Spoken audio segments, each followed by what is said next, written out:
UCF professor, and I specialize in tourism economics. And within the specialty of economics, what I do is policy and legislative reform, particularly in constrained tourism economies, meaning that the tourism industry is the #1 economic pillar that the people are depending upon. And so I go in and I try to reconfigure the tourism policies, as well as the industry, in order to establish a more powerful economic impact effect for the local residents. So we use it as an engine to help alleviate poverty. In Orange County, unfortunately, we find a very different story with tourism. I have an international reputation. I've done tourism master plans all over the world, from Ceiba to Bonaire to Aruba to Curacao, Guayaquil, Ecuador, Hong Kong, Armenia, and Albania, all over. And that's our primary goal that we do, reconfigure for a positive improvement in the quality of life of the residents within that tourism destination.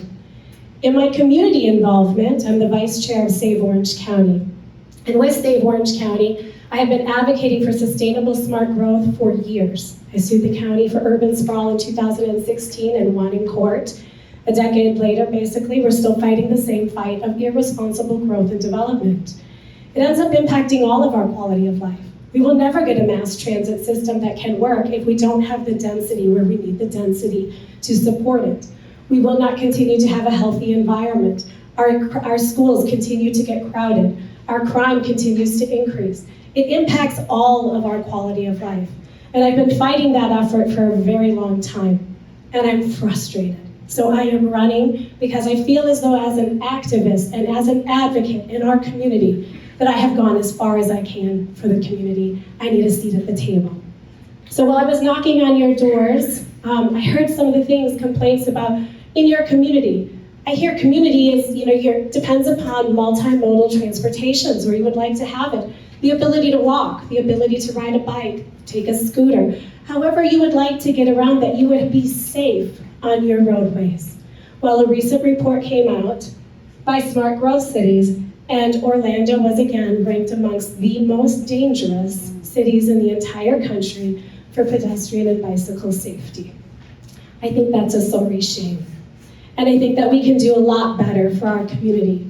And so a lot of times throughout my presentation, you'll hear me say, I'm demanding better.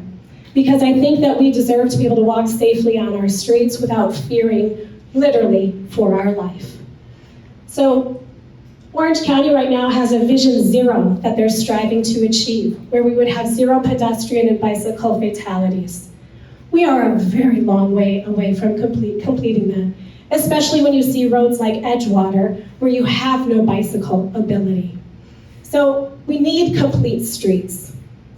But we have a big problem. Complete streets are safe, provides for multimodal transportation. We have a $22 billion deficit in our infrastructure needs. 22 billion with a B. Our mayor has proposed to raise our taxes now twice. Once it failed by voters, second time it failed by the BCC. Trying to come up with the infrastructure deficit that we need to improve our streets so they're going to be safe. We have another issue that frustrates me to no end.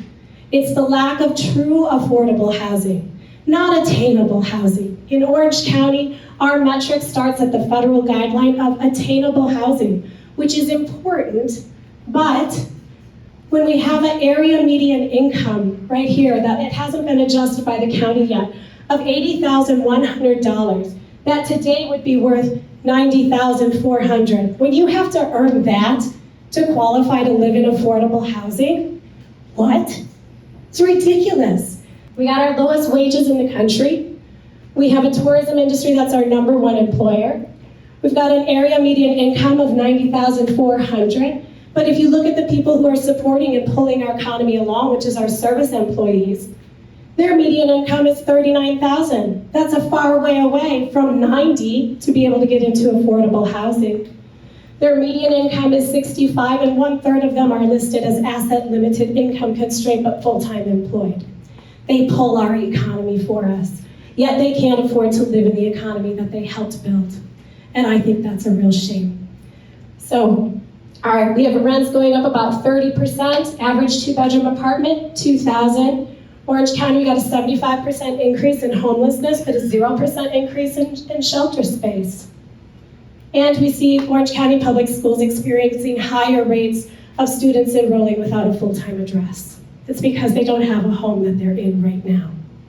So when we say, how did we get here? A $22 billion deficit, an increase in homelessness, roads that are totally broken, schools that are crowded. How did we get here? Some of the things that have occurred are discounted impact fees for developers. They build at a great discount. That means that taxpayers are subsidizing, picking up the tab. I say no to that. That's not an acceptable form. We see issues with our prop share agreements and the developers getting quick deals in order to do rezonings. But those quick deals result in budget holes that we pick up. That's part of the $22 billion deficit. We have an example in East Orange County, where I come from, the GROW, the Lake Picket text amendments. We sued, we won in court for urban sprawl. It didn't matter, the thing is still going in. But the infrastructure is $325 million there because it's outside the urban service area. There's no water, there's no sewers, nothing. The developer paid $125 million. Who is picking up the tab? We are. The $22 billion deficit. So I also talk about tax reform, our TDT. That money goes into a pot of money, and I'm a tourism economist. I believe wholeheartedly in a balanced investment into both our industry to make it fresh for tourists to want to come back. But I also know that in its inception of 56 years, the people are still waiting for a project to come back to us, and I think we're past the time.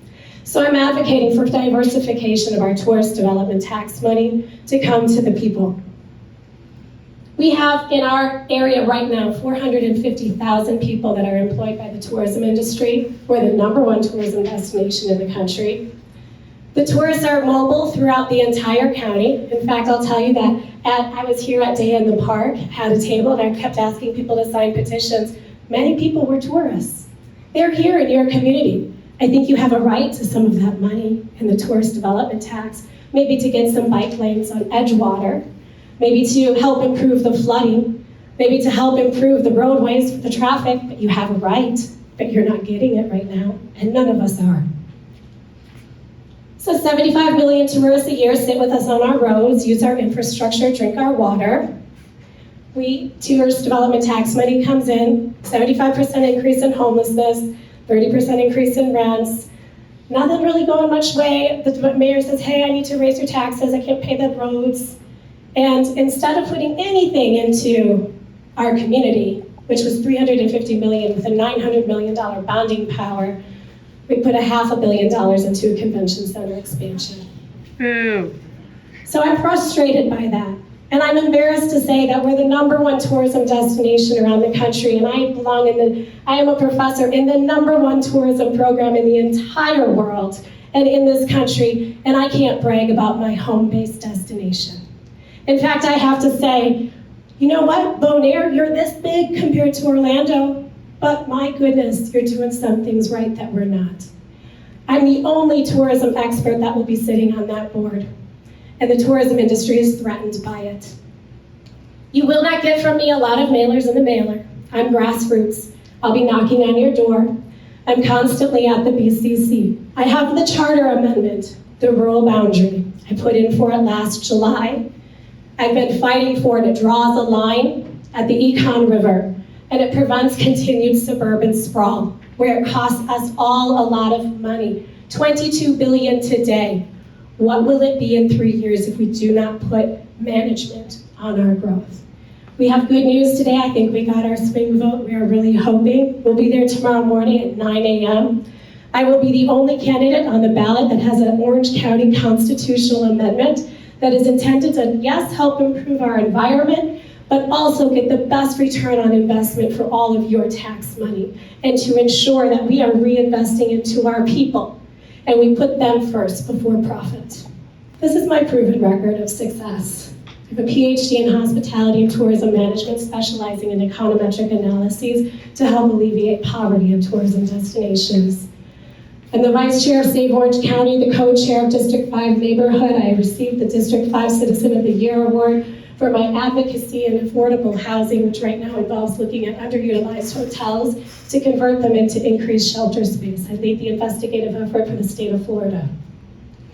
I'm an honorary tourism ambassador for Curacao, Ceiba, and Bonaire. I'm a recipient of International Tourism Economics and Revenue Management Awards, former UCF senior ranking elected official, and I'm also very active in my labor union with UCF-UFF.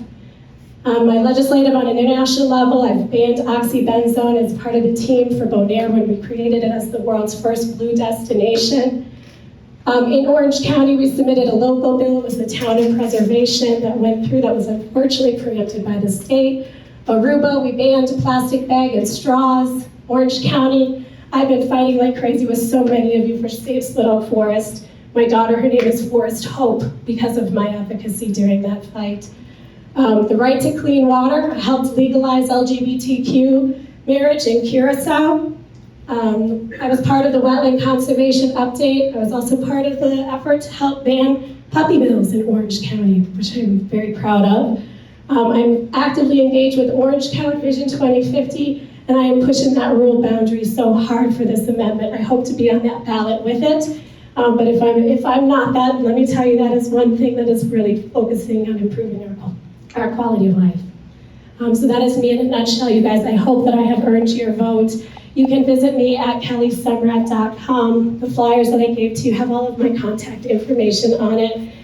We have some ways to get involved. Every week now we have campaign coalition calls where we are trying to build our volunteer base for the field. We need canvassing, texting, emailing, etc. So if you're available and you would like to join the movement, please reach out. Thank you everyone so much for listening. I really appreciate you.